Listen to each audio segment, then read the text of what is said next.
Todavía con energía. Yo me imagino que el cerebro ya está un poquito cansado. Sin embargo, el tema que vamos a terminar y que vamos a comenzar es bastante interesante, tan así que podemos darnos el lujo, permitirnos tomar una clasecita más. Vale la pena, se los puedo prometer en el nombre de nuestro Señor Jesucristo. La audiencia va a estar parada y el doctor sentado. Ok. Bueno, pues vamos a aprovechar. No quisiera yo empezar sin pedir la dirección de nuestro Dios nuevamente. Por favor, los invito a que nos postremos de rodillas.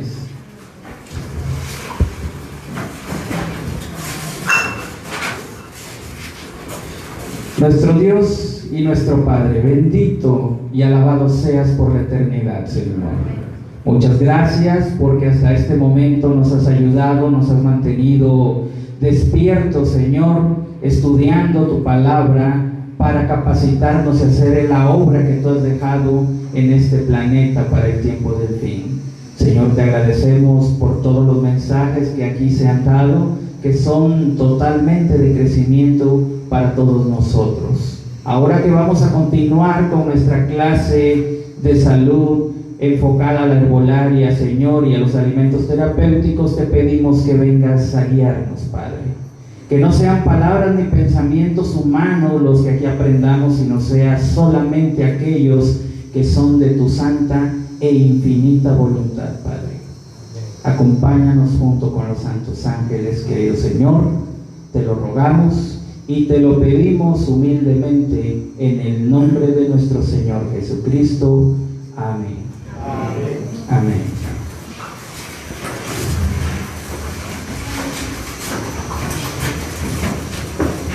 Bien, hermanos, vamos a continuar con lo que veníamos estudiando.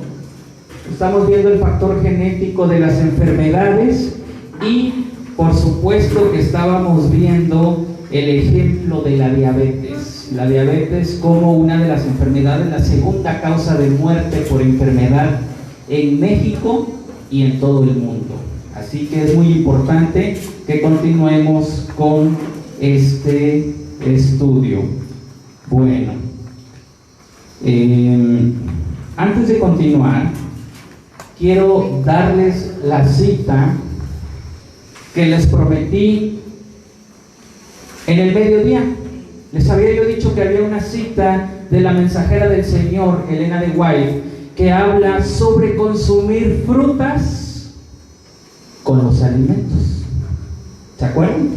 Bien, esa cita la vamos a encontrar en el libro Consejos sobre el régimen alimenticio. Ya revisé la versión en inglés también, y en inglés también tiene el mismo entendimiento, se entiende de la misma forma que en español. Se encuentra en la versión del libro de los rojitos en la página 505, pero la pueden ubicar en el capítulo que se llama Las bebidas, y está en el subtítulo que se llama El uso debido e indebido del agua. ¿Sí? Así se llama la sección del libro. En la parte final, en el párrafo final de esa sección, voy a leer la cita completa para que entendamos el contexto también en la que se está dando, ¿de acuerdo? El contexto es para evitar el consumo de bebidas junto con los alimentos, para que nosotros podamos comer sin necesidad de beber agua en la comida. Dice así: no consumáis sal en gran escala, abandonad los encurtidos envasados, dejad libre vuestro estómago de los alimentos con muchas especias, comed fruta en vuestras comidas, y la irritación que exige beber tanto cesará. ¿Cuál es la recomendación por la cual debemos comer fruta con las comidas? Para evitar la sed que nos van a provocar alimentos irritantes, que también hay que eliminarlos, hay que tratar de bajarlos. Por ejemplo, el uso de la sal, que tiene que ser moderada, pero necesaria también. Y evitar el uso de encurtidos, dice aquí. En la versión en inglés, en inglés utiliza la palabra with, que la traducción más correcta significa con, ¿sí? Aquí en español, en la versión en español dice en, pero en viene siendo sinónimo de la palabra con, ¿sí? Yo creo que no hay. ¿Sí? ¿Sí? ¿Qué escribimos? ¿En inglés, en español, en chino, portugués, alemán? Bueno, permítame tantito. Permítame.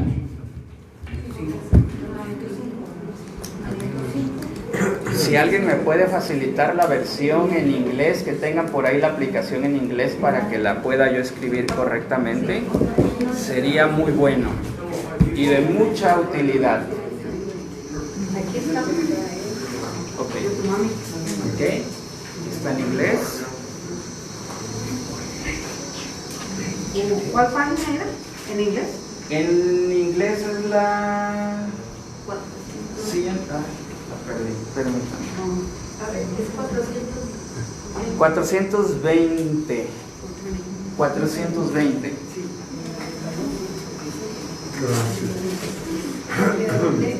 ¿Quieres? Dice así.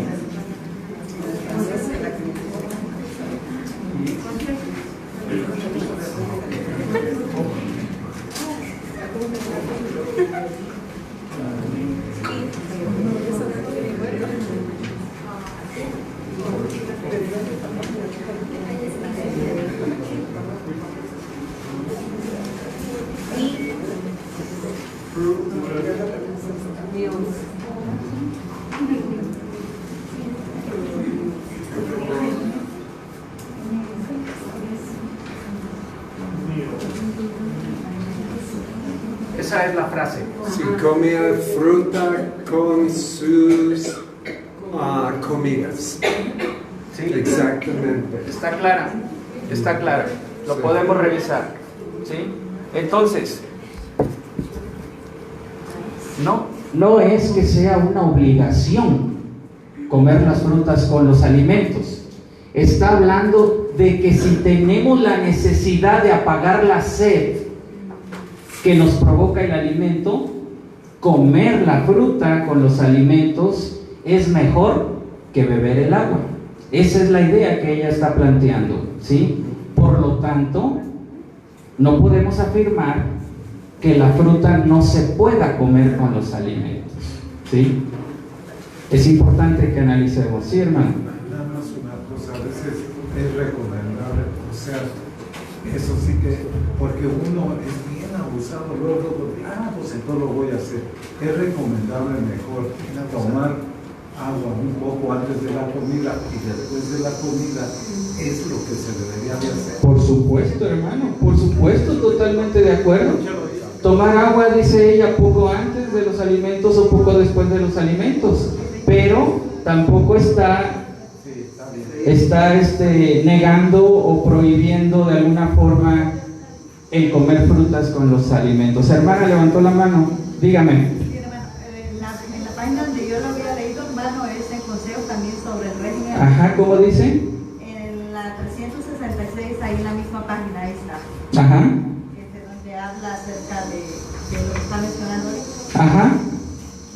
¿Y cómo dice? No tengo yo el libro, solo lo saqué de acá del teléfono. Ok, pero ¿puede compartirlo? ¿Puede leerlo? No es que no tengo el libro, solamente sé que está ahí en la página. 366. Pero es de la aplicación, la 366. O le presto el libro y lo busca aquí, hermana. Aquí hay un pedacito, mire, que dice. Es que no entiendo. Dice, mire, no conviene, dice, ingerir frutas y verduras en la misma comida. Ajá. Las combinación débil, aquí va empezando, Ajá. dice, esta combinación les produce, dice, muchas veces desorden, Ok, ¿verdad? ok. Gástricos e incapacidad para el esfuerzo mental y espiritual. Ok, muy bien. Es la cita que les mencionaba yo hace un rato. Hace la aclaración de que para aquellas personas que tienen digestión o problema de dispepsia, deben de cuidar, no mezclar frutas. Y en español dice verduras, pero el original no dice la palabra verduras, dice vegetales. Porque el original usa el término en inglés vegetable. Vegetable. Pronunciación. ¿Sí? Pero en esta otra, miren, Ajá. quisiéramos recomendar especialmente la fruta como un agente de salud. Ajá. Un agente de salud. Claro. Pero ni siquiera dice la fruta debe ser comida después de una comida. Así es, excelente. Después de la comida no se debe de servir, Pero no dice pero sí con la comida. no con comida. Dice después. Ahí aclara. Pues aquí sigue diciendo más abajo que no se debe. A ver. Pues aquí no tengo todo el libro porque Acá tengo lo que ella está leyendo. Es capítulo 7 en la página 366 que dice párrafo 468. Quisiéramos recomendar especialmente la fruta como un agente de salud, ¿Sí? pero ni siquiera la fruta debe ser consumida después de una comida completa de otros alimentos. Así es, está muy claro. Si yo ya comí completamente mi alimento, ya no debo servir fruta. ¿Cómo le llamamos a eso cuando ya comimos algo completo? Intemperancia. ¿Sí? Ni siquiera la fruta, aunque sea muy buena, dice ella, debemos servirla cuando ya comimos bien, porque entonces ya sería intemperancia. ¿Sí? El contexto de esa cita va enfocado a la intemperancia, a ser temperantes. No está mencionando sobre mezcla. ¿Sí? Cuando se refiere a la mezcla de vegetales y de frutas, se está refiriendo a las personas que tienen debilidad en su estómago, que tienen dispepsia. Ya encontré aquí la página. Aquí dice, y lo dice muy claro: para un estómago dispéptico. ¿Qué es un estómago dispéptico? Alguien que padece dispepsia, alguien que no tiene buena digestión de la comida, alguien que tiene débil su estómago. Para ellos, dice, podéis colocar sobre vuestras mesas frutas de diferentes clases, pero no demasiadas en una comida. Ojo, no dice número. No dice un número específico de cuántas clases de fruta podemos mezclar. Solo dice, pero no demasiadas. ¿Sí? Una pregunta. Sí. Y si tienes un estómago fuerte y se refiere a un estómago débil, ¿no?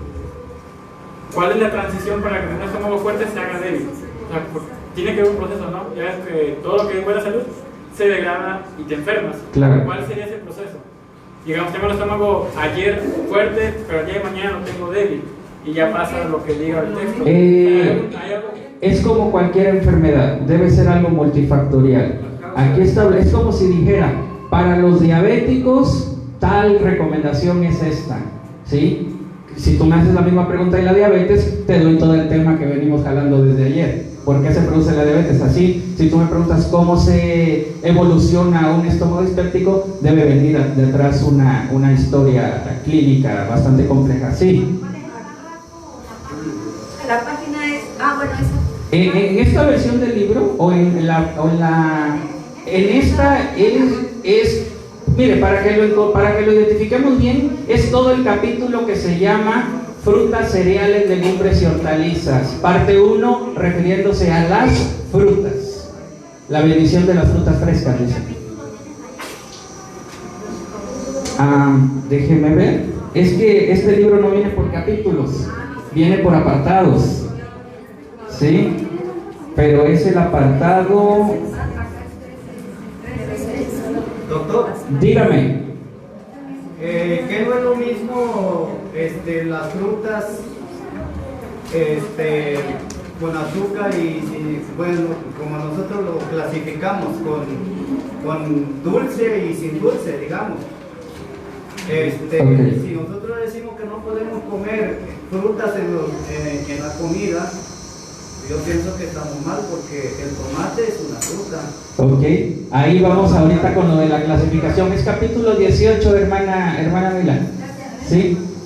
Sí, hermana. Ahorita vamos ahí, hermana. Hay otro que ella le está diciendo que es el que sigue, ¿verdad? Ajá. Es el 469 y donde ha habido confusión, pero al leer le voy a leer la cita completa. ¿Sí? Es la página 366, pero ahora párrafo 2. Ajá. Es el 469. Párrafo Sí, 469, sí. dice: las legumbres y las frutas bien preparadas en su correspondiente estación serán benéficas si son de la mejor calidad y no muestran la menor seña de podredumbre, sino que son sanas y completamente libres de toda enfermedad y corrupción.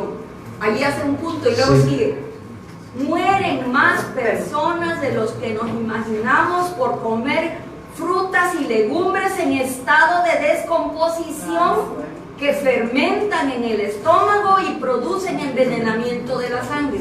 Correcto. ¿Quién produce la fermentación y la descomposición en el estómago? Las frutas o legumbres o vegetales echados a perder, podridos. Ajá. No se está refiriendo a la mezcla, se está refiriendo al estado de las frutas o de los vegetales. ¿Sí? Por eso es importante leer el contexto, leer la cita completa. ¿Sí?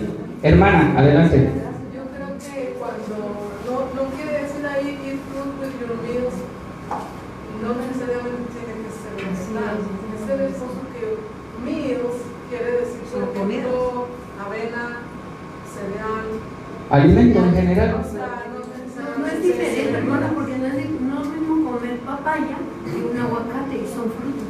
O sea, no se puede mezclar la papaya dulce, cosas dulces como papaya, sandía, y luego comer aguacate o tomate. ¿Por qué? Son algo diferente. ¿Pero por qué? Porque es muy dulce, lo está diciendo dulce. Ok, le voy a decir una cosita, le voy a decir un secreto. Dios nuestro Señor clasifica los vegetales de la siguiente forma. En Génesis 1:29 nos da la primera pista: frutas y semillas, la comida de Adán y Eva en el Edén. No las clasifica frutas dulces, frutas menos dulces, frutas simples, frutas ácidas, no. En Génesis 3:17 en adelante, cuando le dice al hombre comerás plantas del campo, en algunas versiones se refiere a las hortalizas, es decir, todo lo que el hombre tuvo que sembrar.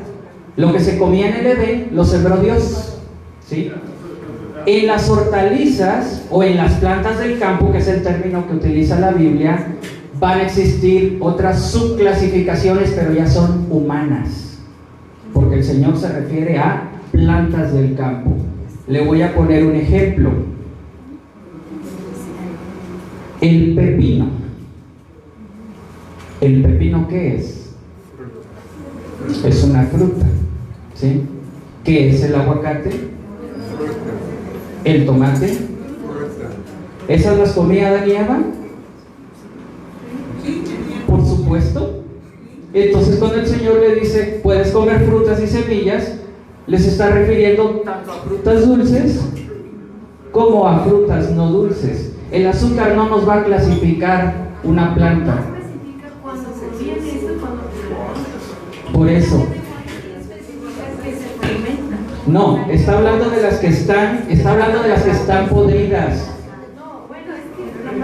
No hay una cita de Elena de White que hable acerca de eso, hermana. No. Es que esto de aquí se está refiriendo para nuestro tiempo, lo de cosas podridas. Eso es lo que fermenta, no la mezcla, sino el estado de los vegetales. Sí, hermana. Yo desayuno, por ejemplo, un licuado, no, es como un desayuno completo, se lleva cereales y yo hago una mezcla de melón esa mezcla a mí seguro me va a hacer inflamación y lleva melón. Entonces, yo para no sufrir esa inflamación no le pongo el melón, le pongo una papaya, por ejemplo. Por supuesto. Entonces, mi pregunta es, ¿por qué si el melón se lleva con diferentes frutas, podría decir, por qué me inflama? ¿Será mi organismo que no lo acepta? Ok, aquí está una excelente pregunta. No es que el melón tenga la culpa, ¿sí? El problema es que tu cuerpo no tolera esa mezcla. Y esa decisión es muy sabia. Si mi cuerpo no tolera esta fruta, sabiamente yo la cambio por otra que no me haga daño. Y a mí me pasa eso cuando yo la mezclo.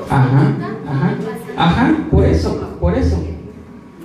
Tú vas a cambiar esa fruta que te hace daño con esa mezcla. Pero eso no significa que tú le vas a enseñar a todos los demás que no mezclen melón con plátano y manzana, porque quizá a los otros no les hace daño, quizá al otro le hace daño mezclar la papaya, ¿sí? Esa es la decisión sabia. Y la mensajera del Señor tomaba como ejemplo los frijoles, que a ella le caían con inflamación, les provocaba mal, pero dice ella, no por eso le voy a decir a los demás que no consuman ese alimento, ¿sí? Entonces, la decisión más prudente, lo dice ella también, es que nosotros probemos los alimentos saludables que Dios nos dejó y nos quedemos con los que nos hagan bien, ¿sí? También el repollo, no sé si mi cuerpo no estaba acostumbrado a recibir ese alimento, pero a mí también me inflamaba el repollo.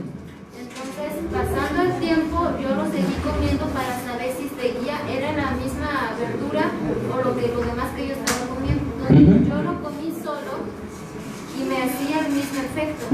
Pasando un tiempo, yo lo seguí comiendo y hasta ahorita ya no he sentido nada. Entonces, ¿será porque no estaba acostumbrado a recibir eso? O no sé. Ese proceso es porque te hacían falta unas enzimas. Esas enzimas para procesar el repollo te las da el mismo repollo.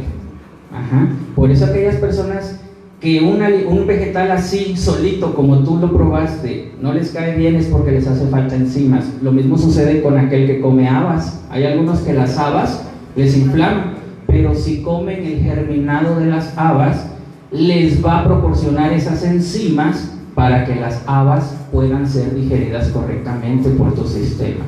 Y así lo podemos hacer con otras cosas, excepto aquellos que ya son enfermedades marcadas, como por ejemplo aquel que reacciona su intestino al trigo. ¿Cómo se llama esa enfermedad? Celiaquía. Esa enfermedad ya es una patología que no pueden comer el gluten ni del trigo ni de otros cereales que contienen gluten. Entonces ahí sí no aplica esta regla porque es una enfermedad ya marcada que trae el paciente. Pero en general la recomendación de la mensajera es que nosotros escojamos los alimentos que nos caigan mejor y descartemos aquellos que nos están haciendo daño. Esa es la decisión más sabia. Y va a haber casos como nuestra hermanita Rebeca, que ella prudentemente hizo un cambio, simplemente eliminó la fruta que le estaba causando mal en esa mezcla y se introdujo otra que ya no le hizo daño, y entonces ella puede tomar su licuado sin ningún problema. ¿Sí, hermano? Nada más una pequeña pregunta. Sí. Entonces, la cuestión de combinar algo dulce y salado en una sola comida, ¿tiene efecto negativo o no? Volvemos a lo mismo. Va a depender de cada organismo, ¿sí? Va a haber organismos que no les va a hacer daño mezclar eso, y va a haber organismos que sí. Lo que sí está marcando la mensajera del Señor tiene que ver con el estado del vegetal. ¿Sí, hermano? Digamos a usted como doctor, ¿qué es el consejo más adecuado? En general, es ¿cuál sería su consejo en este caso? En el consejo en general. Porque no vamos a comer aquí, algunos van a decir, no, pues yo como de todo, revuelto, chile, todo aquello, o una recomendación. El consejo en general, excelente propuesta. El consejo en general no existe. Por eso la mensajera del Señor dice en el libro, no podemos dictar reglas invariables en cuestión de alimento. ¿Sí? No hay consejo general, hermano. Ella misma también, ¿sí, hermano? Ok. Ok, para las preguntas hay micrófono, hermanos. Que levanten la mano con reverencia y se le va a otorgar el micrófono. Aquí está la hermana. Perdón, hermano, yo pienso que está todo en el estómago que cada uno tenga, ¿verdad? Somos diferentes todos. En este caso, yo puedo comer todo revuelto, de todo, frutas, verduras, y no me causa mal. Mi esposo tiene que comerlo separado, entonces yo pienso que aquí está también cada uno, el estómago, cómo lo vaya a soportar, ¿verdad? Uno mismo se va a dar cuenta. Claro, uno puede tomar decisiones de acuerdo a las reacciones. Y hermano, la mensajera del Señor pone el ejemplo de su familia. Ella narra cómo tenían diferentes hábitos de alimentación dentro de la misma familia, en el mismo hogar. Ella dice, por ejemplo, a mí me satisfacen 2 comidas y con eso yo puedo aguantar al día siguiente. Pero si alguien de mi familia necesita una cena ligera, dice, yo no pongo resistencia, puede tomar la cena en mi casa, dice la mensajera del Señor. Nos indica que sí tenemos que actuar de acuerdo a cómo sea nuestro estómago. ¿Sí? Hermana Aurelia.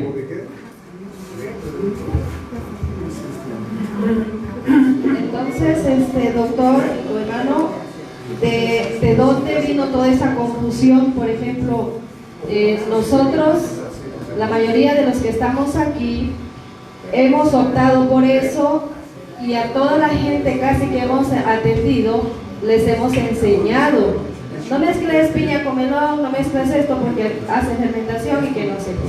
Entonces, ¿de dónde vino esa confusión? Y yo creo que también es importante, hermanos, estudiar bien, investigar bien los escritos que el Señor inspiró a la hermana White y la palabra Amén. de Dios, para que no nos confundamos. Amén. Muy bien. Por aquí el pastor quiere hacer un comentario. Sí, yo me uno a la propuesta de la hermana de ella. Creo que si así nos enseñaron o no hemos estudiado en su contexto, pues esto no debe golpearnos. Creo que todo es gradual, el estudio, el conocimiento, y hacerlo con oración, con espiritualidad, con edificación,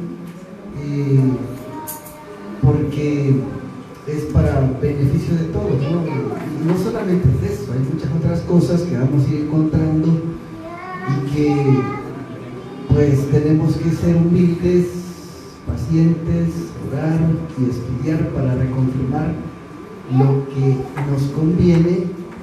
Y si habíamos estado enseñando de manera distinta, pues es tiempo de aprender y desaprender. Bien, ¿alguien más quiere participar? Con pregunta, con comentarios, si no, para que entremos en materia directa para terminar. Ok, aquí, ¿sí? Una pregunta, si puedo. No tengo mi libro conmigo, pero yo recuerdo, y dígame si estoy equivocada, por favor, no escribió Elena White, es mejor, las palabras yo recuerdo, es mejor no mezclar fruta con vegetal. Para mí era mi guía, nunca sé algo más. Es mejor. Sí, hermana, entiendo su pregunta. Yo la verdad no he encontrado una cita que especifique eso, ¿sí? Pero sí he encontrado personas que lo enseñan de esa forma, ¿sí? Entonces la clave está en que cualquier persona que nos vaya a enseñar algo, nosotros exijamos un fundamento, una cita, como dice la escritura, a la ley y al testimonio. ¿Sí? A mí no me tienen que creer nada, pero la palabra de Dios sí la debemos de creer. Entonces, si encontramos una cita que específicamente haga esa aclaración, por supuesto que la vamos a tomar en cuenta, hermano. ¿Ok? ¿Qué cita es?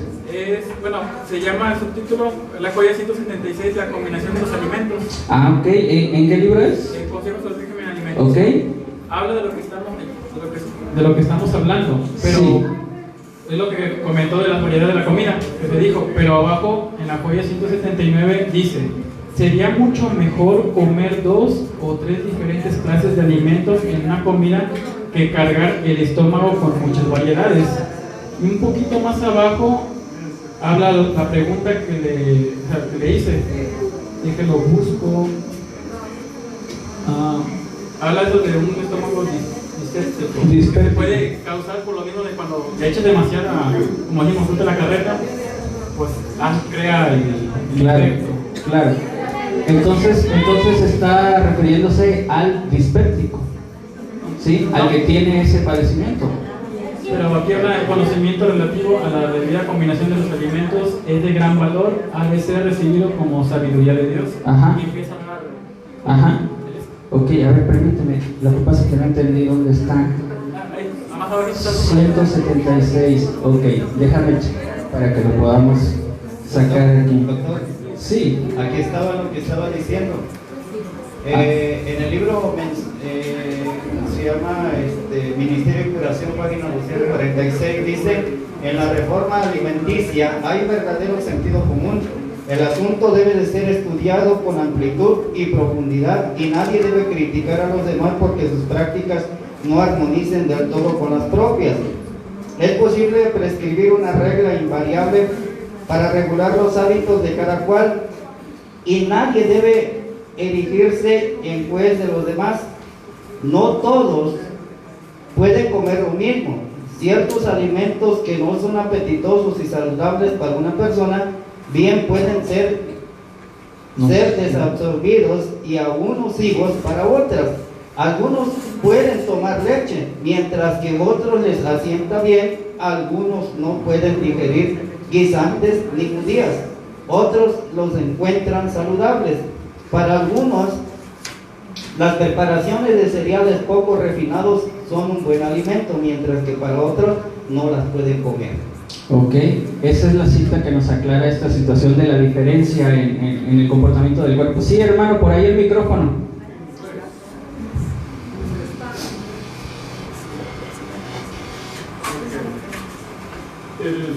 It is not well to eat fruit and vegetables at the same meal. If the digestion is feeble, and the use of both will often cause distress and inability to put forth mental effort. It is better to have the fruit at one meal and the vegetable at another. Minister Healing, page 299. Sí, ¿qué cita es? Ok, vamos a buscarlo para que también lo leamos por aquí.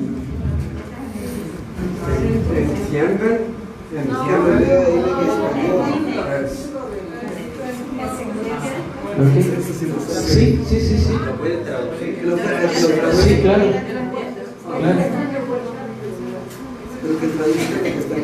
Sí.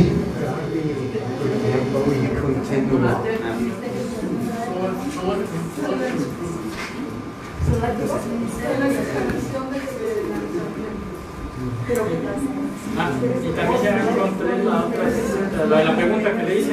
Okay.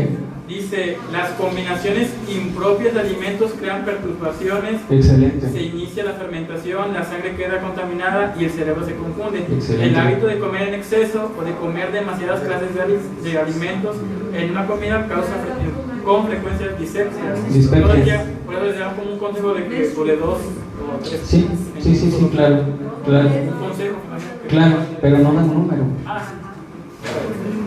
No da un número. Ahí lo que entiendo es dispepsia. Sí. Dispepsia. Es un problema que no hay buena digestión por parte del estómago y de los intestinos. Sí, seguimos sobre el mismo eje. ¿Sí? Adelante.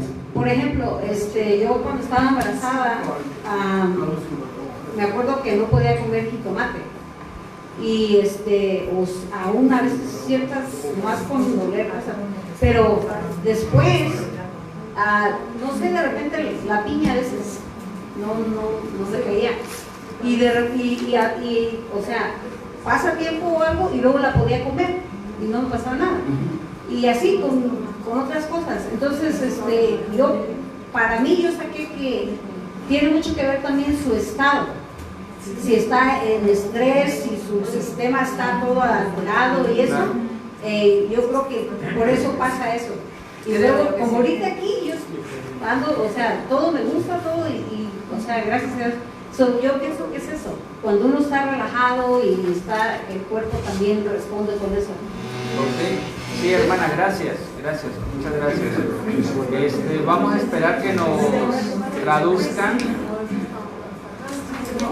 Yo sigo buscando esa parte de la combinación y me interesa mucho encontrar ese capítulo, nada más que no me ubico con lo del teléfono. ¿En qué parte se encuentra? Es como una regla.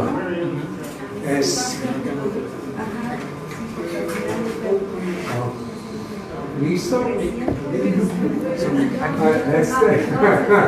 Para mí es peligroso. Okay. ¿Está bien para comer fruta, vegetales? Ni verduras no hay en inglés. Vegetales.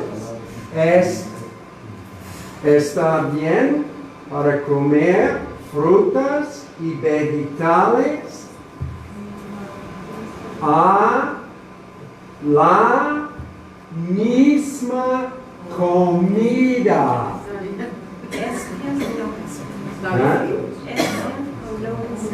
No está bien. Pero,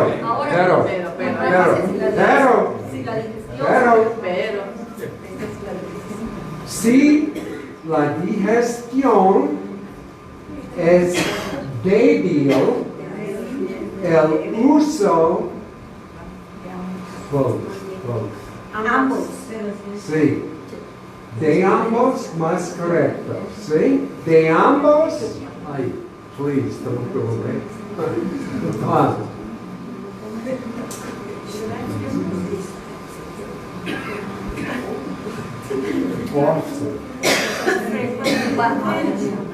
Okay. Causará frecuentemente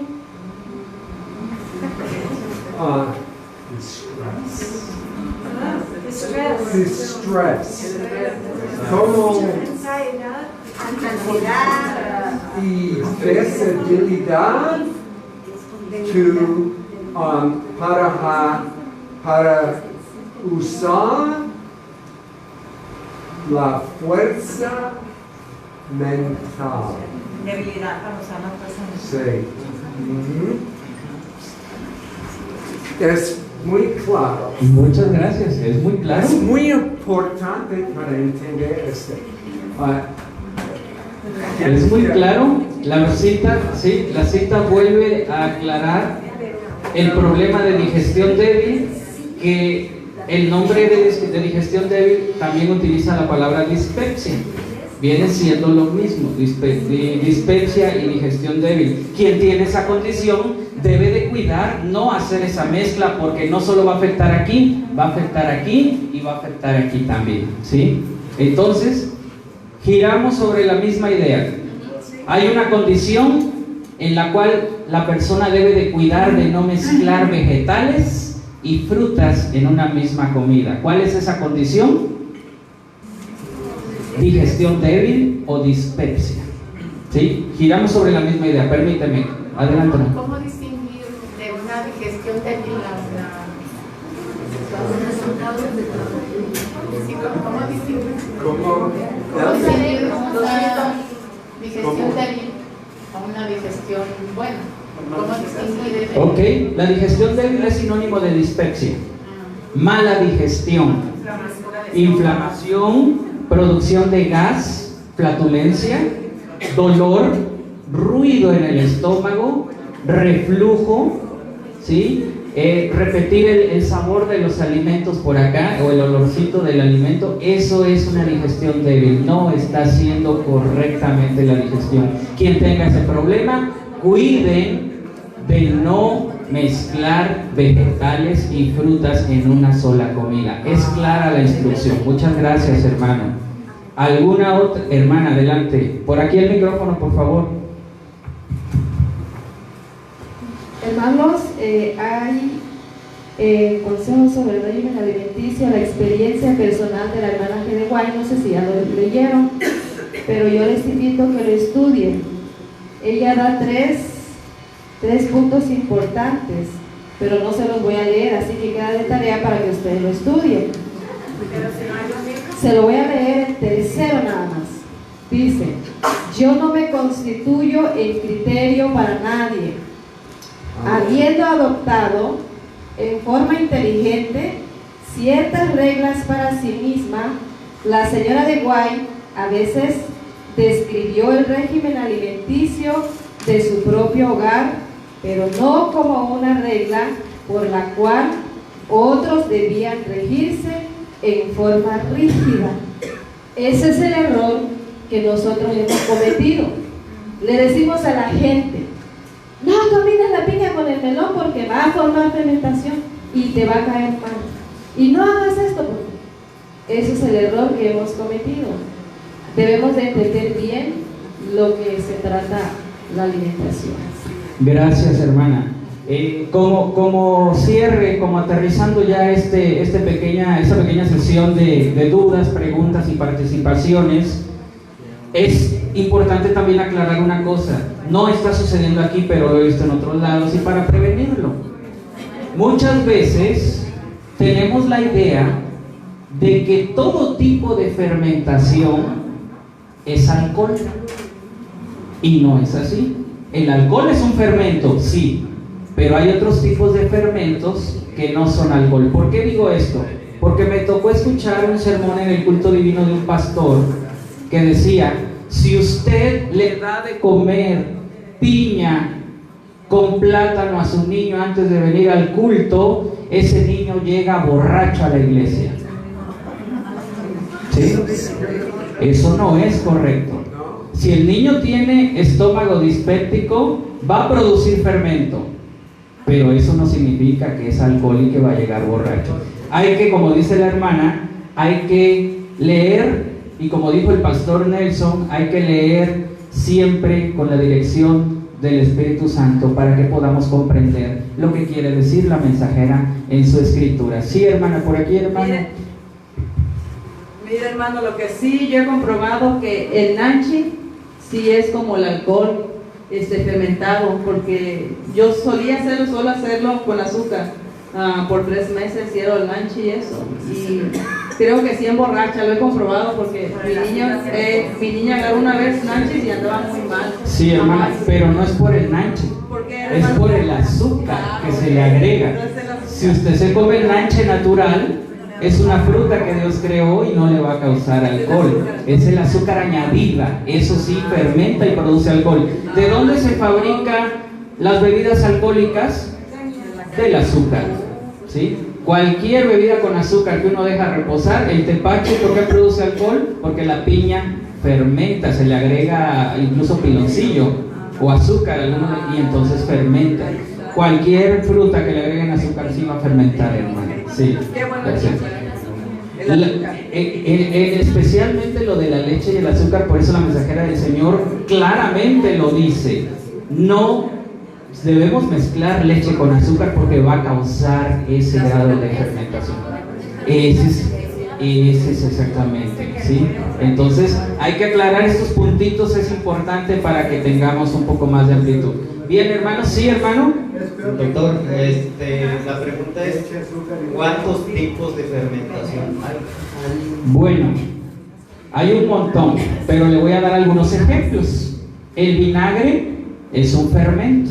El vinagre que se puede utilizar para desinfectar algunas verduras, que se puede utilizar para limpiar superficies en lugar del cloro, es un fermento, pero no es alcohol. El kefir o yogur procesado con búlgaros es un fermento, pero no es alcohol tampoco. El proceso de la levadura que le ponemos a la masa del pan es un fermento, pero no es alcohol. Y así podemos ir viendo que muchas levaduras, enzimas, incluso microorganismos que viven dentro de nuestro intestino requieren un proceso de fermentación aquí, pero lo hacen ellos para poder procesar los nutrientes. Y no estamos hablando de fermentos como el alcohol, ni son fermentos perjudiciales en la medida de que los consumamos con medida, como todo lo debemos de consumir con medida, ¿de acuerdo? Con temperancia. La palabra clave es temperancia, ¿sí? Hermano, champiñón no es una hierba verde, es un hongo, ¿sí? No hay nada en la Biblia ni los escritos. Díganos. Ok, ahí vamos. La clasificación del reino natural la hizo el hombre. Reino animal, reino vegetal, reino fungi, donde entran los hongos, es una clasificación del humano. La clasificación de Dios, al referirse a las plantas que podían comer en el Génesis, o a las plantas que Él creó, tienen una característica, y lo encontramos en Génesis 1:29, y esto es muy importante que lo pregunte aquí nuestro hermano. Génesis 1:29, miren lo que dice. Yo sé que todos lo conocemos, pero es importante leerlo a profundidad. Dice aquí: y dijo Dios, he aquí yo os he dado toda planta. ¿Y cuál es la característica de la planta? Que da simiente, que hay en la superficie de toda la tierra, y todo árbol que tiene fruto, que da simiente. Esto servirá de alimento. Algunas versiones dicen semilla, pero la traducción más adecuada es simiente. Les voy a decir por qué. Porque no todas las plantas dan semilla. Hay plantas que se reproducen por camote, por abajo de la tierra, como el caso de los helechos. La variedad de helechos, ellos no dan semilla. Hay otras plantas que no van a dar fruto ni van a dar semilla, que también se reproducen por esporas. Y este es el caso de los hongos. Los hongos no dan semilla, pero sí dan simiente, porque el hongo se reproduce de forma natural. La clave es que los alimentos que Dios dejó en la naturaleza deben de dar simiente para que nosotros los tomemos como correctos, a diferencia de los productos transgénicos. Esos no dan simiente. Si lo sabían, ¿verdad? Usted siembra un maíz transgénico, nace la planta, pero no da fruto, ¿sí? Lo mismo sucede con el café transgénico, el cacao transgénico, otras variedades como la papa que les mencionaba yo. Todo lo que es transgénico no va a dar simiente. Lo transgénico sí debemos tener cuidado, porque estaríamos rompiendo el principio de Génesis 1:29. ¿Quién separó al hongo y quién dijo que el hongo no es planta? El hombre. Cuando hizo la clasificación, Linneo se llama el Paul Linneo, el científico que hizo esta clasificación. ¿Sí, Eva? Fruto, el hongo no tiene fruto, tiene simiente. Así como hay plantas que no dan fruto, ¿sí? Hay muchas plantas que no dan fruto. El helecho es el primero que se me ocurre ahorita. No sé si ustedes recuerdan otra planta que no dé fruto. El helecho, ¿sí? No sé cómo se dirá en inglés helecho, pero es una planta que crece donde hay humedad. Perro. Ok. Bien, entonces es cuestión de que chequemos que la clave es que dé simiente. Pero hay alimentos en champiñón que producen efectos de cáncer sin cocinar. Puede que sea, es cierto. De hecho, los champiñones crudos van a tener exceso de selenio. El selenio en grandes cantidades también es tóxico. El champiñón también va a tener una sustancia tóxica que ahorita se me fue el nombre, pero es del mismo nivel que el arsénico, parecido al arsénico. Ajá. Pero al cocerse se volatiza. Lo mismo que la papa, que trae antienzimas, al cocerlo se elimina y entonces ya lo podemos comer. Entonces hay que tener cuidado de no consumirlos crudos para que no causen un efecto de toxicidad en nuestro cuerpo. Igual que la yuca, que también tiene este problema. Sí, hermana, por ahí el micrófono, hermano. Entonces, hermano, el hongo también entra ahí en Génesis 1:29, lo que Dios dio al hombre para comer, ¿entra ahí o no entra? El hongo que da simiente, sí, porque da simiente. Pero cuando especifica ahí que son cereales, semillas, frutas, vegetales, ¿en dónde está el hongo ahí? Dice plantas que dan simiente y árboles que dan fruto, que dan simiente. Ahí es donde hace la aclaración. Volvamos a leerlo. Busquen su Biblia, Génesis 1:29. Dice, en la primera parte de Génesis 1:29 dice: y dijo Dios, he aquí yo os he dado toda planta. Yo os he dado, dice aquí, toda planta. ¿Y cuál es la característica de la planta? Que da simiente. Y luego hace otra aclaración. Y todo árbol, ¿cómo es el árbol? Que da fruto y semilla. Que da fruto y simiente. Ahí nos dice el nombre de la especie y nos dice su característica para que nosotros podamos identificarla. ¿Cuál va a ser planta? Todo aquello que da simiente. ¿Cuál va a ser árbol?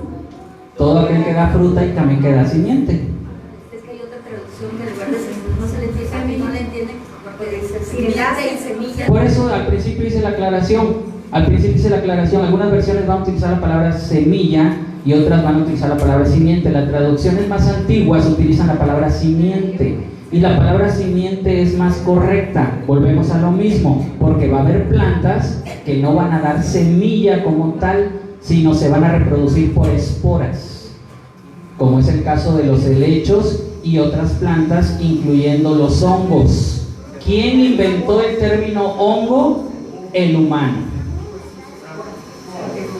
¿Sí? En la Biblia no existe la palabra hongo, es una invención del humano. Así como la palabra verdura no existe, es una invención del humano. Vegetales o plantas del campo. Ahí son las cosas que debemos nosotros de poner atención a esos detalles para no caer en diferencia. Sí, hermano, adelante, por favor, denle el micrófono. Sí, quería preguntar, ¿se puede comer la almendrita de chabacano, no? Bien, ok. Por ahí surgió, híjole, la última pregunta, con ella cerramos las preguntas, si no, no vamos a avanzar en esta tarde. Por ahí circuló mucho en el Facebook y en el WhatsApp una cadena de un supuesto hombre de China que descubrió la vitamina B17 y que esa vitamina se encuentra solamente en la pepita del durazno o del chabacano. Quien no comiera esa va a sufrir cáncer, decía la cadena. ¿Sí? Por supuesto que esto no es correcto. Imagínense los lugares donde no se da el chabacano o no se da el durazno. La mensajera del Señor aclara y dice que Dios proveyó toda zona geográfica con los alimentos necesarios para los nutrientes que requiere el ser humano, ¿sí?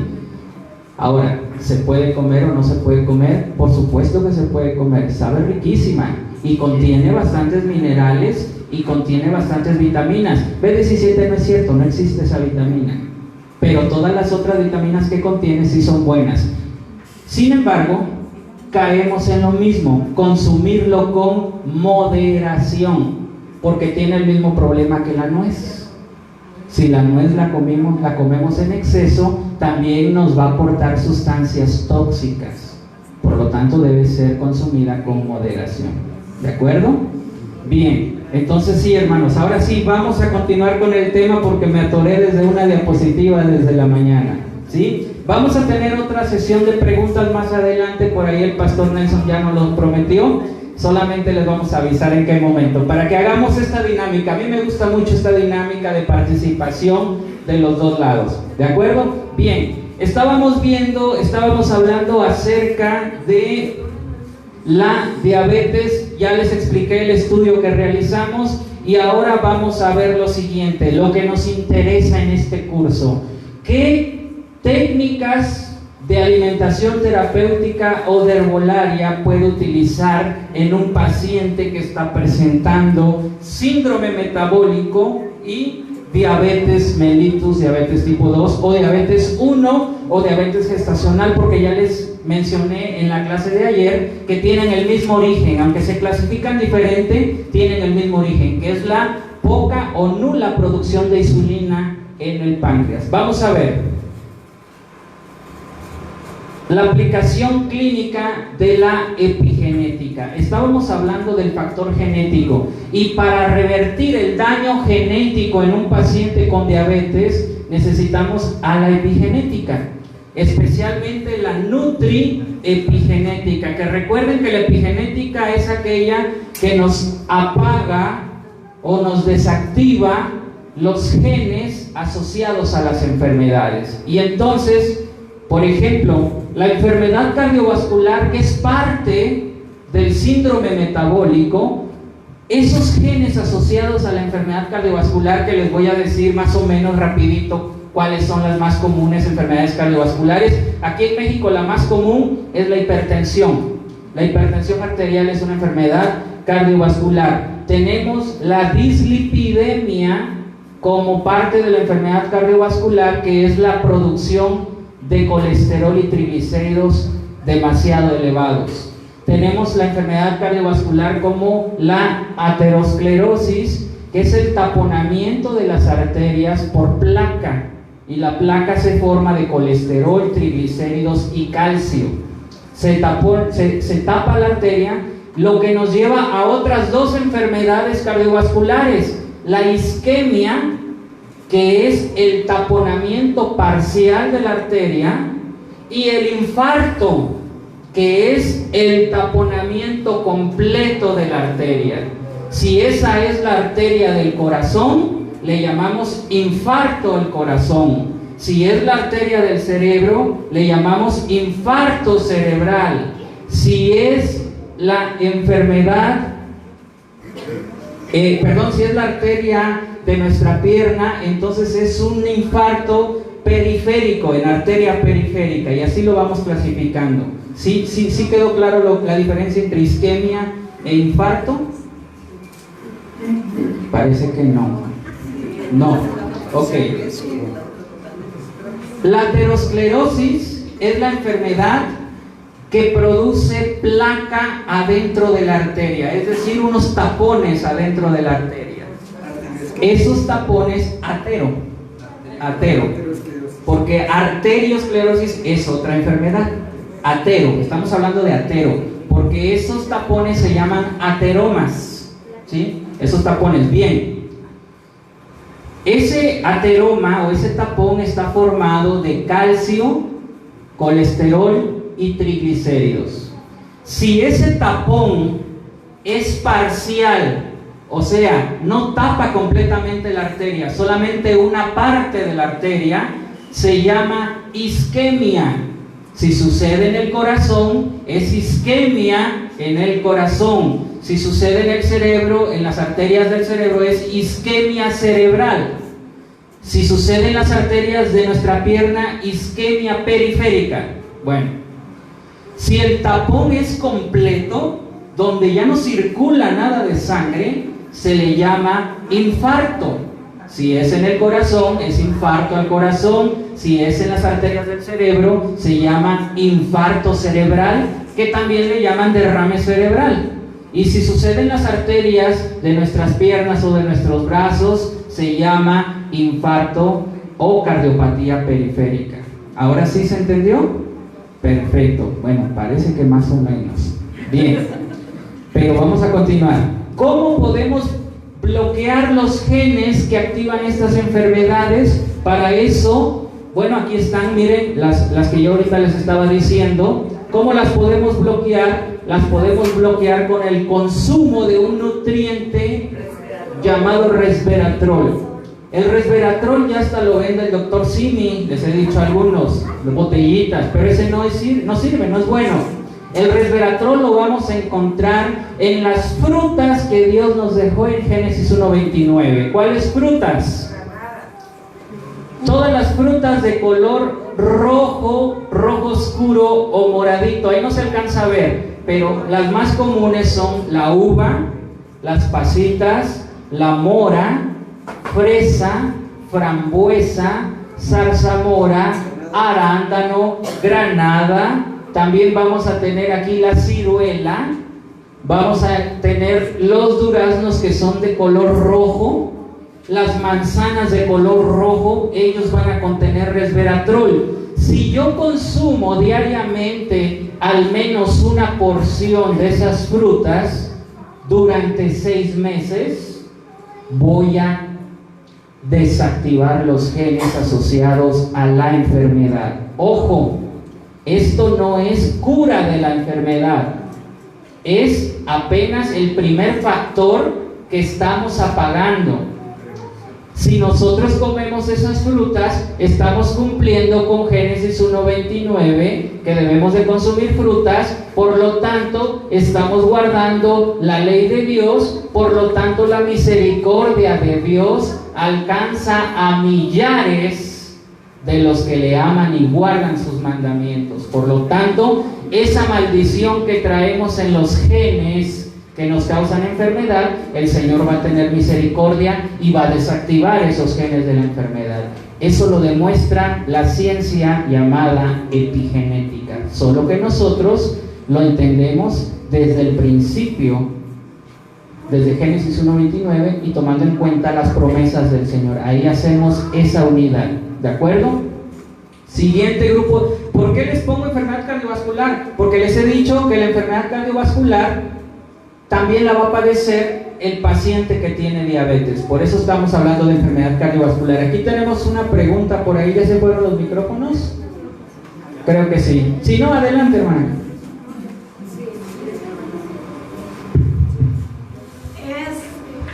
Es por eso la dieta mediterránea es bueno, no es el vino, pero el rojo de las uvas. Ok, excelente pregunta.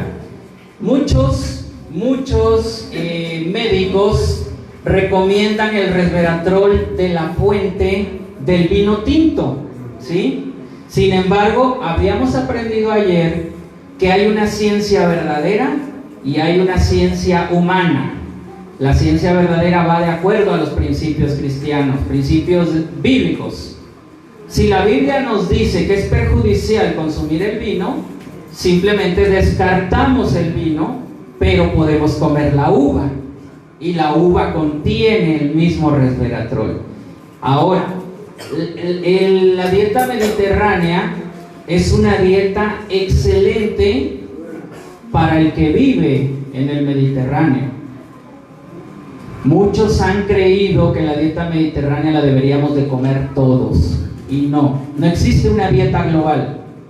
Eso se llamamos globalización alimentaria, y debemos nosotros comer de acuerdo a lo que se da en el lugar que vivimos y a la estación en la que estamos viviendo. Pero es una muy buena observación que nos hace la hermana. No nos vayamos con la finta y no vayamos a tomar el vino tinto. Mejor comemos la uva en su estado natural. Sí, hermano. Bueno, cuando Pablo les dijo que tomara, que tomara vino le está diciendo jugo de uva sin fermentar.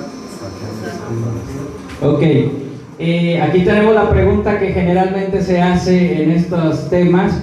¿Por qué Pablo le dijo a Timoteo que por causa de su estómago consumiera vino? ¿Sí? ¿Ustedes están de acuerdo de que vamos a agarrar el vino por si tenemos problemas estomacales?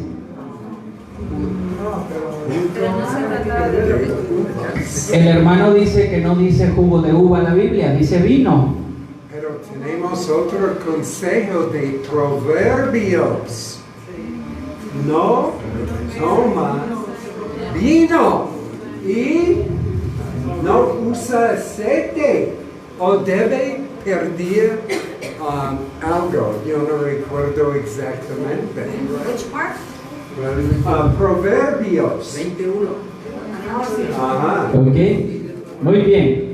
Entiendo la pregunta, hermano. Sí, de antemano, como nosotros descartamos completamente la utilización de bebidas alcohólicas. Él les dijo que tomara mosto o vino o jugo de uva no fermentado. Ah, ok. Por eso le iba a dar el micrófono, hermano, para que le entendiéramos su pregunta. Ok, ya entendí. Entonces, lo que quiere decir el hermano, que cuando leamos eso, no nos vayamos con la finta de que es vino fermentado, sino que se está refiriendo al jugo de la uva, ¿sí? Como las bodas de Caná. Jugo de uva. Excelente, muy bien. Qué bueno que nos hace la aclaración, hermano. Ya me había asustado, hermano. Bien, vamos entonces a continuar. Otra de las enfermedades que van a afectar junto con la diabetes son las degeneraciones de la enfermedad. ¿Cuáles son las degeneraciones? Las neuropatías, que son el daño a los nervios periféricos, al sistema nervioso central también. Y ayer explicábamos en qué consiste una neuropatía, no sé si lo recuerdan por ahí, ya no lo voy a repetir, entren al Face y vean el video, ¿de acuerdo? Bien, retinopatía, el daño a las células de la retina causada por... miren, aquí está, hay algo excelente. Aparte de que la glucosa, cuando está en exceso acumulada en la sangre, se vuelve corrosiva para los tejidos. Acuérdense que la diabetes también se caracterizaba por la desnutrición de las células, ¿se acuerdan? La célula no estaba comiendo. Entonces la célula de la retina, aparte de la corrosión que recibe por la glucosa alta, aunque usted le controle la glucosa, que hablábamos lo que era el control de glucosa ayer, necesitamos darle de comer a la célula, porque la célula de la retina también se debilita porque no está comiendo. Cuando la célula de la retina vuelve a comer, gracias a la insulina alternativa que hablábamos ayer, por medio de estos remedios naturales como el pepino, el ejote, el chayote, algunas plantas que nos mencionaban ayer, la pasiflora, excelente. Cuando vuelve a comer la célula, entonces vuelve a hacer su trabajo, y por eso vemos reversión en la retinopatía del paciente diabético que tiene una correcta alimentación. Igual que la neuropatía, va a haber una reversión porque el nervio vuelve, las células nerviosas vuelven a comer, ¿sí? Aparte de que ya la glucosa va a estar en niveles controlados, ¿de acuerdo? Insuficiencia renal, las células del riñón que se corroyeron o se dañaron por el exceso de glucosa y al mismo tiempo no están comiendo, no están haciendo su trabajo porque no tienen energía, porque no tienen glucosa, ¿sí? Entonces comienza la insuficiencia renal. Si le damos de comer a esas células, vuelven a trabajar las células del riñón. Hay una reversión, por supuesto, llevando un estilo de vida saludable. Lo que estamos viendo ahorita ya es obvio que estamos hablando de que el paciente ya lo inducimos a un estilo de vida saludable, ¿de acuerdo? Para que no vaya a haber confusión que solito las plantas van a hacer el trabajo. Ya estamos hablando de que ya entró a la reforma ProSalud, ¿de acuerdo? Bien. ¿Qué nutriente nos va a desactivar los genes asociados a estas degeneraciones? vitamina B12 y todo el complejo B, que en la naturaleza viene acompañado de ácidos grasos como los omegas, viene también acompañado de minerales como el magnesio, el selenio y el litio en cantidades correctas. ¿En dónde vamos a encontrar todo esto? Miren, voy a aprovechar aquí a un pequeño comercial. Los que ya me han escuchado en otro lugar, que ya hemos estudiado esto, se van a acordar. Muchos médicos dicen que los vegetarianos o los veganos deben consumir suplemento de vitamina B12, porque ellos creen o creían que solamente en los alimentos de origen animal venía la vitamina B12. La ciencia avanza y Dios no se equivoca. La vitamina B12 la fabrica nuestro propio cuerpo en el apéndice, aquel que dicen que no sirve para nada. Ahí viven dos bacterias, hermana, que hablábamos de las bacterias. Ahí viven dos bacterias que fabrican la vitamina B12. Helicobacter pylori o pylori y E. coli. Son dos bacterias que nuestro cuerpo las debe de tener en esa zona del intestino. Si esas dos bacterias se van de ahí y viajan al estómago, son perjudiciales. Pero si están encerraditas en el apéndice, ahí fabrican la B12 si nosotros le damos la materia prima. ¿Sí? ¿Cuál es la materia prima para fabricar B12? Semillas y frutos que contienen grasa, o las famosas oleaginosas: nuez, almendra, pistache, ajonjolí, cacahuate, aguacate, coco, zapote mamey. Todo lo que contiene grasa, grasa natural, grasa buena, va a servir para que la E. coli y la Helicobacter fabriquen B12 dentro del apéndice. Por eso no debemos cortar el apéndice, no debemos sacarlo. Dios lo puso con ese objetivo. ¿De acuerdo? Bien, ese era el comercial, porque tenemos que quitar dudas de la B12. ¿Sí, hermano? Un comentario chiquito. Por eso es que las personas que no tienen apéndice no pueden comer esos cereales. Por eso les caen pesados, ¿sí? Por eso no los toleran, porque no hay la bacteria que lo va a procesar. Mañana, si Dios quiere, o pasar, no, sí, mañana, tiene que darnos tiempo mañana, vamos a hablar acerca de la microbiota intestinal, antes llamada flora intestinal, que son las bacterias que son buenas para nuestro cuerpo y que viven en el intestino y que nos ayudan a procesar. La E. coli y la Helicobacter son buenas cuando están en el apéndice, pero hay una condición de enfermedad llamada disbiosis intestinal. La disbiosis intestinal es el desequilibrio de esas bacterias buenas, y entonces esas bacterias viajan a otras zonas del cuerpo y ahí sí causan problemas, causan infección. ¿En dónde causa el mayor daño la Helicobacter? Estómago. Es la causante principal del cáncer de estómago a nivel mundial. Ella debe estar guardadita en el apéndice. ¿Por qué sale al estómago y por qué sale del apéndice? Porque tenemos disbiosis intestinal. Mañana vamos a ver qué es la disbiosis y vamos a aprender a revertir la disbiosis. ¿Sí, hermana? Hermano, una vez en una reunión que yo estuve, también de salud, estaba un doctor ahí, él también practicaba el vegetarianismo. Entonces, él dijo que la vitamina B12, como dice usted, la produce nuestro cuerpo, llevando los alimentos adecuados, pero él aconsejó, no sé si, y yo lo he hecho desde entonces, eso que él dijo. Ya ve que por las noches uno se cepilla los dientes antes de dormir, ¿verdad? Se lavan sus dientes, residuos y todo eso. Entonces, por la mañana, él aconsejó que no se bebiera agua ni se comiera que no nos cepilláramos los dientes al levantarnos como acostumbrábamos, como yo acostumbraba antes, al acostarme y a levantarme, se toma el agua y se desayuna sin cepillarse los dientes. Entonces, que esas bacterias que creamos en la noche, o sea, tu boca está limpia porque te cepillaste antes de dormir. Entonces, en la noche cuando dormimos, se crían unas bacterias en nuestra boca y que esas producen la vitamina B12. Ok, esta idea la conozco, es una idea de hace 40, 50 años más o menos. Los avances científicos nos han demostrado, y cuando aprendemos, y lo vamos a ver también mañana si Dios quiere, las diferencias de los ecosistemas que tenemos adentro. ¿Cómo es el pH en la boca?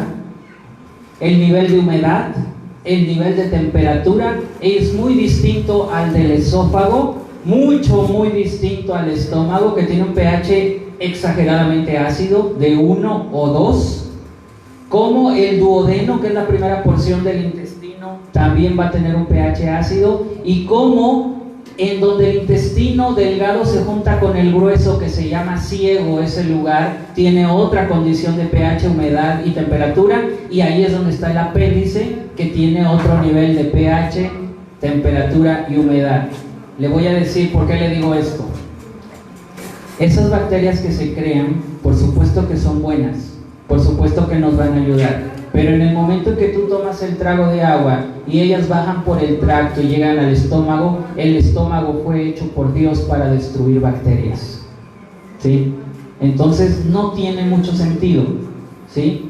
Las bacterias que nosotros tenemos en el apéndice, que son la Helicobacter y que son la E. coli, ellas sí van a resistir los niveles de acidez, pero ellas no van a entrar o no se van a formar aquí en la boca. Generalmente los vamos a adquirir en otros alimentos. Hicieron dos preguntas aquí en el directo. Ok, vamos a responder las preguntas. Permítame tantito, hermano. La primera dice, ¿y podrá revertir la insuficiencia renal aun cuando ya está la persona en hemodiálisis? Y la segunda dice, ¿qué hacemos los que no tenemos apéndice? Excelente pregunta. Primero, la pregunta acerca de que si es posible revertir una insuficiencia renal cuando el paciente ya tiene hemodiálisis, es posible por la gracia de Dios. Amén. Humanamente es muy difícil, pero el Señor nos ha permitido ser testigos que cuando el paciente se somete a la voluntad de Dios, con un tratamiento y con un estilo de vida saludable, se puede revertir. Hemos conocido pacientes con un 5% de función renal que en 2 meses, por la gracia bendita de nuestro Dios, alcanzan un 85 o un 90% de función renal. Con tratamientos, especialmente un tratamiento de hidroterapia que es fundamental en este caso, que es la diálisis percutánea. Es aquella técnica de hidroterapia donde introducimos el cuerpo del paciente en agua que tiene sal y que la hace densa, y eso extrae líquidos del organismo, líquidos que son tóxicos, que en el paciente renal tiene, por ejemplo, ácido úrico, ácido carbónico, incluso colesterol, triglicéridos y glucosa. Es sacado por esa técnica de hidroterapia, que no es otra cosa más que imitar el agua del mar.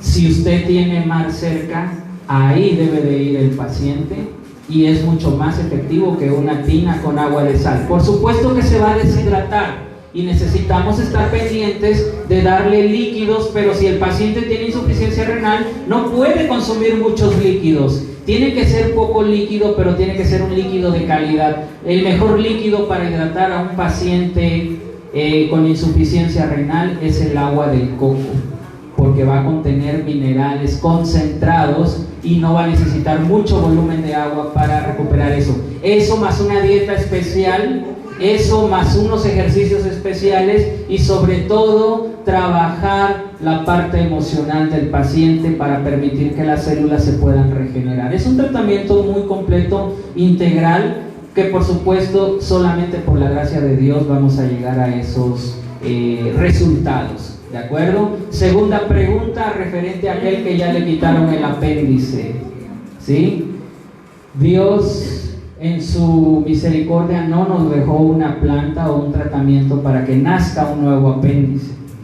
Pero el Señor diseñó al cuerpo humano para que fuese adaptable a las condiciones y a las situaciones que vive la persona. Hemos conocido pacientes y se han documentado casos donde no tienen apéndice y esas bacterias, Helicobacter y E. coli, pasan a vivir al ciego, al lugarcito donde se junta el intestino delgado y el intestino grueso, y ahí fabrican la B12 por la gloria de nuestro Dios. Pueden hacer el trabajo, por supuesto que no va a ser igual, va a sufrir un poquito, pero con un estilo de vida saludable y con la práctica de la alimentación correcta, el paciente puede tener ese proceso en su organismo, aunque ya no tenga el apéndice. Pero si usted todavía está a punto de que lo van a operar y puede salvar su apéndice, hay que orar al Señor para poder salvar el apéndice. ¿Sí, hermano? ¿Qué hacen los colónicos apéndices? Ok. Los baños colónicos o los hidrocolónicos. Ajá. Esa es una técnica y es una hidroterapia muy común, muy utilizada. Yo espero ahondar un poquito de eso mañana a grandes rasgos, pero le voy a contestar. Los hidrocolónicos tienen un riesgo. Un riesgo, ¿por qué? Van a lavar por dentro nuestro intestino. Van a lavar lo malo, pero también van a lavar lo bueno. Va a traer bacterias malas, pero también va a traer bacterias buenas. Y vamos a provocar la enfermedad que les dije hace un rato que se llama disbiosis. La disbiosis es el desequilibrio. Y hay casos que nos llevan meses o incluso años recuperar esa microbiota intestinal. ¿Cuándo? Y les voy a adelantar, porque no quiero arruinar la sorpresa, pero se los voy a adelantar. ¿En qué momento? Con esto termino. ¿En qué momento nosotros recibimos esos bichitos buenos de la microbiota intestinal? Los recibimos en el momento del nacimiento y el crecimiento, los primeros 6 meses de vida. ¿Cómo? Cuando el bebé nace por el parto natural, por el canal vaginal, la vagina de la mujer tiene estos bichitos buenos. Tiene esta microbiota. Si la mujer lleva un estilo de vida saludable, déjenme decirle, porque si la mujer lleva un estilo de vida no saludable, ¿qué tipo de bichos va a tener? Patógenos, ¿sí? Entonces la naricita del bebé pasa raspando a la hora de nacer y se introducen esos bichitos, colonizan el intestino que está limpio, sin nada de microbiota, penetran, colonizan, ponen sus casitas y ahí se quedan a vivir para toda la vida.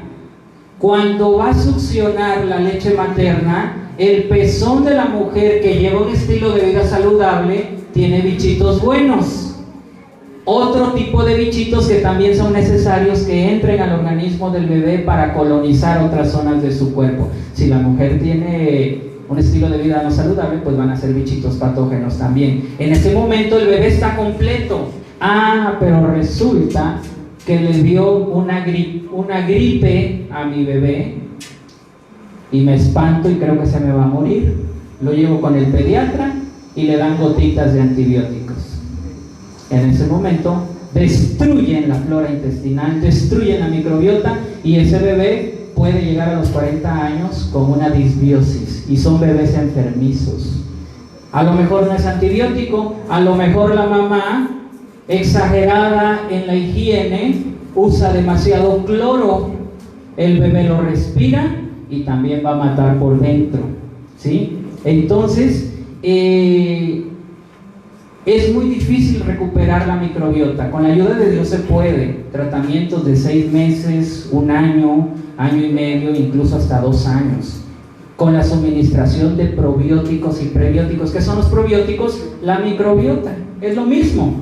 Pero vamos a aprender en esta clase a preparar alimentos que contienen probióticos, pero saludables, porque todos creemos que los probióticos nada más es el yogur o nada más es la leche de la vaca fermentada. No, los probióticos están en muchas fuentes vegetales creadas por nuestro Dios. Eso lo vamos a aprender, ¿sí?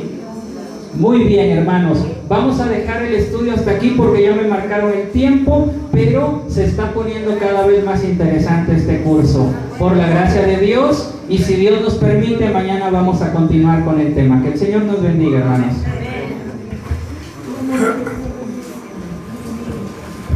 Vamos a cantar el canto número 249, todas las promesas del Señor Jesús.